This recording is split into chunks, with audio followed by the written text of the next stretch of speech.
G'day, I'm Steve.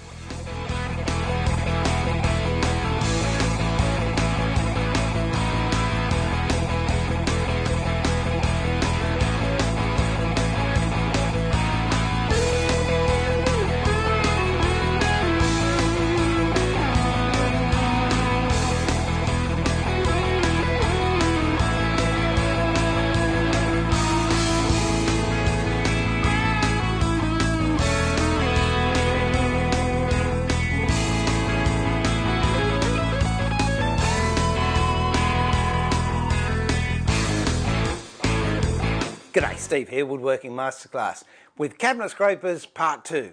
In Part 1 we looked at the basic card scraper, the rectangular one, and looked at a new one and also one that had lost its edge.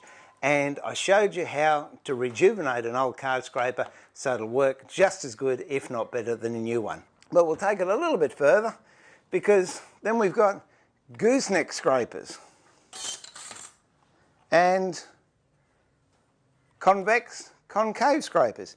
You tune those exactly the same way. Put them in the vise, flatten it over to give yourself an edge, and then quickly flick it over with your burnishing tool and you'll find you get an edge. And what you use the gooseneck for is if you're doing any moulding work. Say for example, you've got a box lid and it's got a moulding around the top. It's just a question of popping it in the vise, and then these profiles can fit in to the moulding and just clean the mouldings out. Or you might have a serpentine top that you've got to clean up. Again, you could use this one here for going over the top.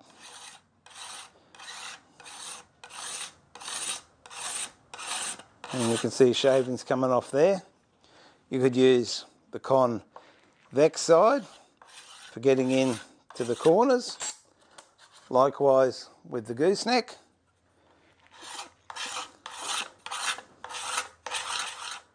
By the way, these are old tops. But you can hear it doing the scraping and you can see the results. Other things I use card scrapers for a lot is when I do marquetry. If you've got a piece and you don't want to sand it, because sanding, you can go through veneer so quickly in marquetry, a card scraper, I find, gives me much more control to the depth of cut that I'm going to be doing.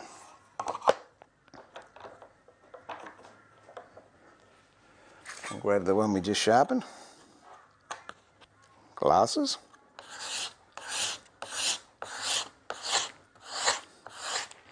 And I can change direction to suit the way the direction in the timber's going.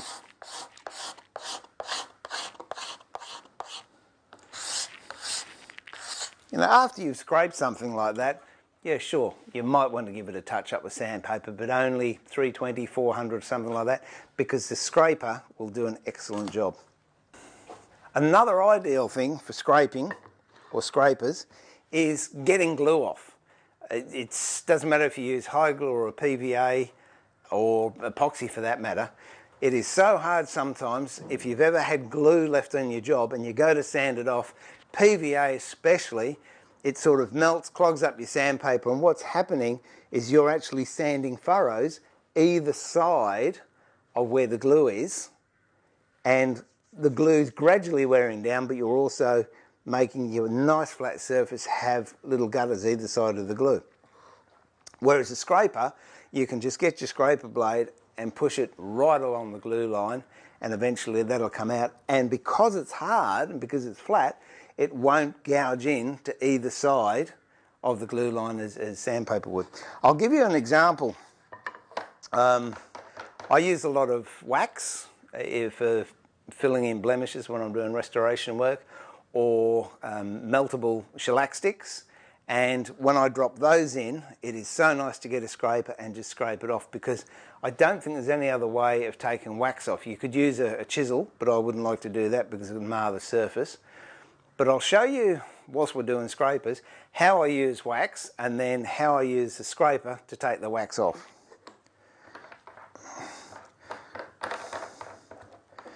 Now when I say wax, what I'm talking about are these wax sticks here. They come in different colours, and I guess you can say it's like a putty, but it's not a putty, it is actually a wax. And these are shellac sticks, and that again is coloured sticks of shellac to match an antique finish that might have been done 100, 150 years ago. But I'll show you how they both primarily work using a wax stick. Wax stick, ever faithful masking tape, and a heat gun. Now I don't know if you can see it here, but okay, I've got a mark in the timber right here, and what I'm going to do that is fill that with some melted wax, and then we'll clean it off with a scraper. First of all, put masking tape all around the scar. And this also is a great idea if you ever use wood putty. It saves a lot of a clean up later on. So what I've done is made a little border around there for the blemish.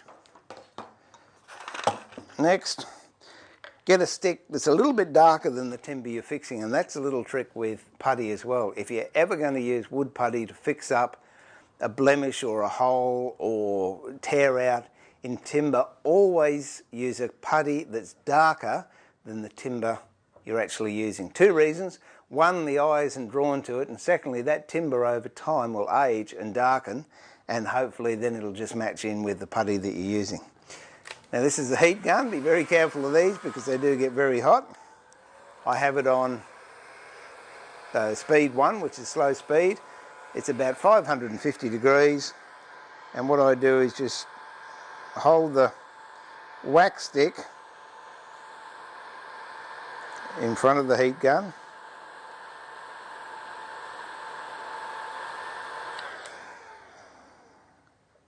Okay, and there you have it. Just put this away.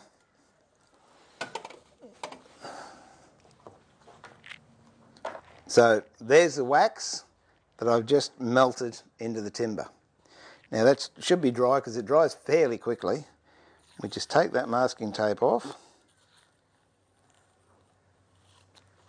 There we go. That's the wax filling the hole.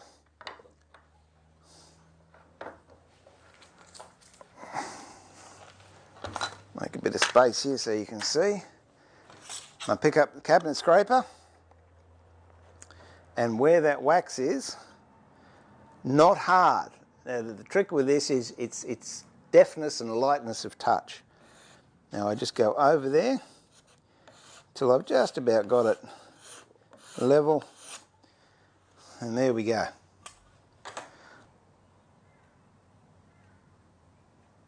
You can see the colour difference, but I tell you what, it's a pretty good match.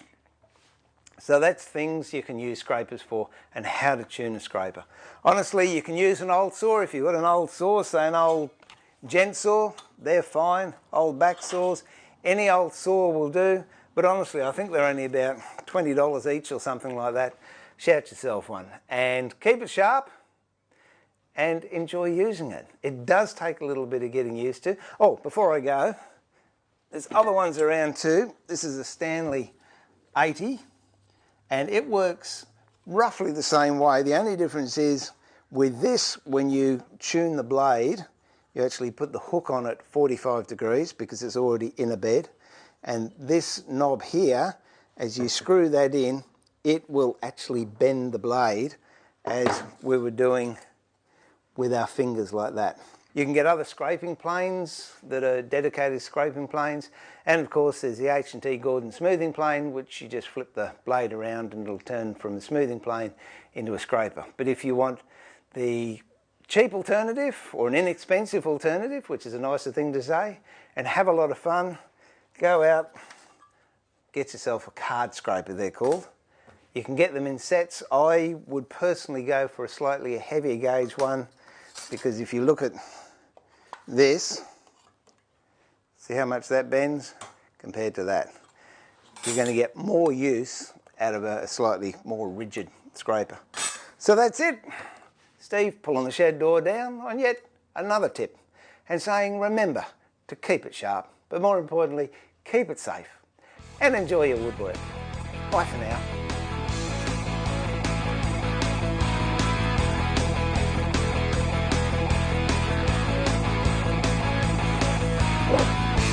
That's it.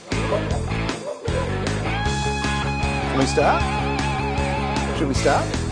You going to talk to me? You going to talk?